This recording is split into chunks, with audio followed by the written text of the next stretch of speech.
ഇന്ന് നമുക്കൊരു അടിപൊളി ബീഫ് ഫ്രൈ ഉണ്ടാക്കാം. അതിനായിട്ട് 1 കിലോ ബീഫാണ് കഴുകിയെടുത്തിട്ടുള്ളത്. ഇതിലേക്ക് 2 ടീസ്പൂൺ മുളക് പൊടി ഇട്ട് കൊടുക്കാം. 1/2 ടീസ്പൂൺ മഞ്ഞൾപ്പൊടിയും കുറച്ച് വെളിച്ചെണ്ണയും ആവശ്യത്തിനുള്ള ഉപ്പും കൂടി ചേർത്തിട്ട് നന്നായിട്ട് മിക്സ് ചെയ്തെടുക്കാം. 5 വിസിൽ വരെ വേവിച്ചെടുക്കുക. അപ്പോഴേക്ക് മിക്സിയുടെ ചെറിയ ജാറിലേക്ക് 3 വറ്റൽമുളക്, 1 ടീസ്പൂണ് വലിയ ജീരകം, കുറച്ച് വെളുത്തുള്ളിയും ഇഞ്ചിയും കറിവേപ്പിലയും കൂടി നന്നായിട്ടൊന്ന് ചതച്ചെടുത്ത് വരണം. ഇതേപോലെ ചതച്ചെടുക്കുക.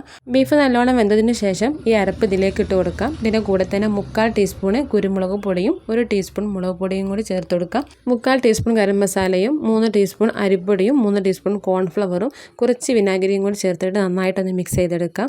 നല്ലപോലെ മിക്സ് ആക്കിയതിന് ശേഷം ഒരു അരമണിക്കൂർ റെസ്റ്റ് ചെയ്യാൻ വെക്കുക. അരമണിക്കൂർ കഴിയുമ്പോഴേക്കും മസാലയൊക്കെ നല്ലോണം അതിൽ പിടിച്ചിട്ടുണ്ടാവും. ഇനി ഒരു പാനിൽ കുറച്ച് എണ്ണ ഒഴിച്ചെടുത്തിട്ട് ഈ ബീഫ് മുഴുവൻ ഒന്ന് ഫ്രൈ ചെയ്തെടുക്കുക. ഫ്രൈ ചെയ്ത എണ്ണയിലേക്ക് 6 ചെറിയുള്ളി കട്ട് ചെയ്തെടുത്തതും 3-4 വെളുത്തുള്ളി കട്ട് ചെയ്തതും 3 വറ്റൽമുളകും കറിവേപ്പിലയും ഇട്ടിട്ട് മൂപ്പിച്ചെടുത്ത ശേഷം നമ്മൾ ഫ്രൈ ചെയ്ത് വെച്ചിട്ടുള്ള ബീഫ് മുഴുവനായിട്ടും ഇട്ടെടുക്കുക. അടിപൊളി ബീഫ് ഫ്രൈ ഇവിടെ റെഡി ആയിട്ടുണ്ട്.